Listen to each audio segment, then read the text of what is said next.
Hey guys, so I want to do a quick little speed comparison here between the new iPhone 10 and the Samsung Galaxy S8 coming from Samsung in early 2017. Does the new iPhone 10 beat the old flagship? We're going to find out here. Start off at the same time. So obviously the S8 Plus is a little bit bigger here at I think 6.2 inches versus 5.8, but it still feels remarkably good in the hand. iPhone does boot up faster here, which is a nice start, but obviously the Samsung isn't too far behind here. We do have the Exynos version, which comes with 4 gigs of RAM, so it should be pretty good still in terms of the performance. We have closed everything down I think here, so just double check using this awkward multitasking ability. There we go, and this one. Right, so let's see then who is the quicker boy. And we're going to open up a few inbuilt apps. And you can see so far very comparable. Maybe the X or 10 a little bit faster. I prefer X actually. Definitely for the camera there on the X. Let's try the third-party apps. Again, the X here, which is nice. That was Samsung coming back for one. I've got to say the OLED on the iPhone is definitely in the same kind of league here as Samsung's best. In fact, I'd say it's even better really in terms of color accuracy. So I'm seeing some nice speeds here from the iPhone X, which I wasn't going to expect there to be a massive difference here. Let's try the games. We do have Bullet Force, so that was pretty identical, and Asphalt.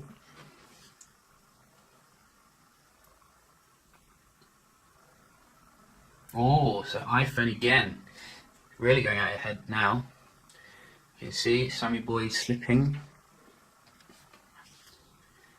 About this one.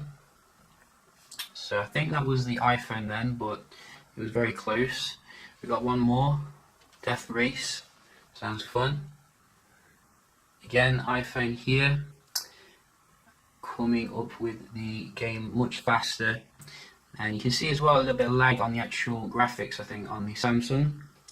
So exemplary performance here from the beautiful iPhone here. Can it keep it up when it comes to the Wi-Fi? We're going to check it out and see.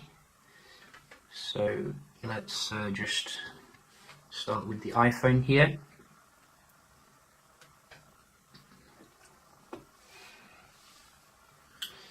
Which you can see here is struggling a little bit. I don't think that's an accurate representation of what it can do. So we're going to do that again. Come out of this. How do I come out of it? You see, this is the usability again. There we go. Got there eventually. Let's try that again.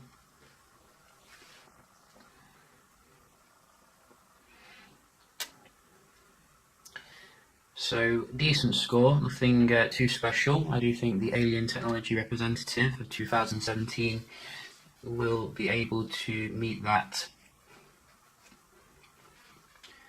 Really.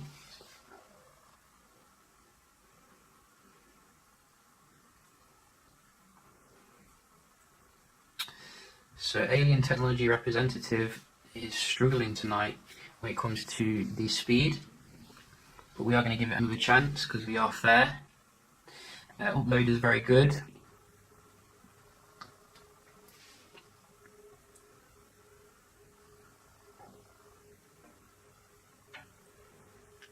There you go.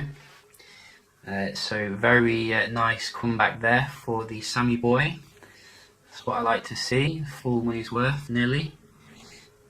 And we're going to give the iPhone one last chance.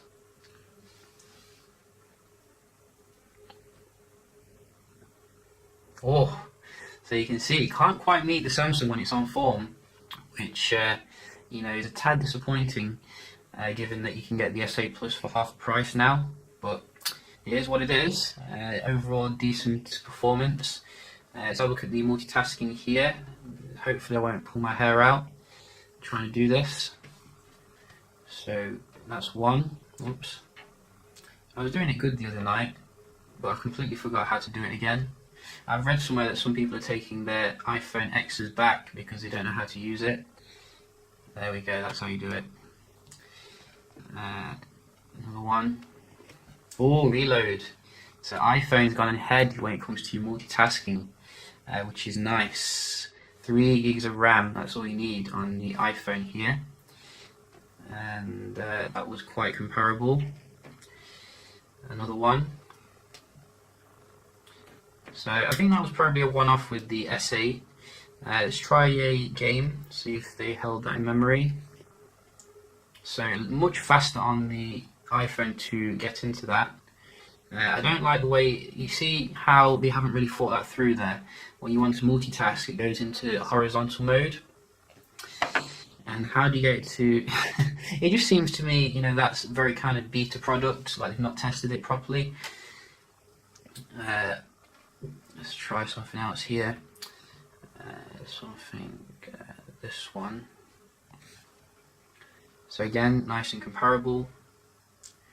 So yeah, you know, if you want to multitask from the game, you literally have to come out of it completely and then go into multitasking again, which feels really archaic compared to the Samsung here. But the actual multitasking seems to be pretty good overall on the Samsung still, you know, not a massive problem, I don't think. We do have one more, which you can see held in memory, and this one held in memory. So I don't think there's a huge gap here when it comes to multitasking, but certainly when the Wi-Fi is considered, you can see that Samsung is still pretty nice here overall. And as I said, you know, there's a massive price discrepancy here, really, when you consider.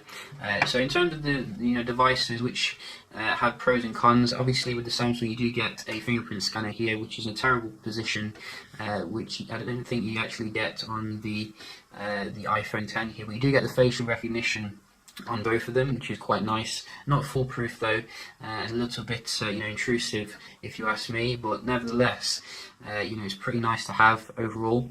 I will be doing some other comparisons with iPhone X, so do stay tuned for that. Hope you enjoyed the video, and I'll see you in the next one. Cheers.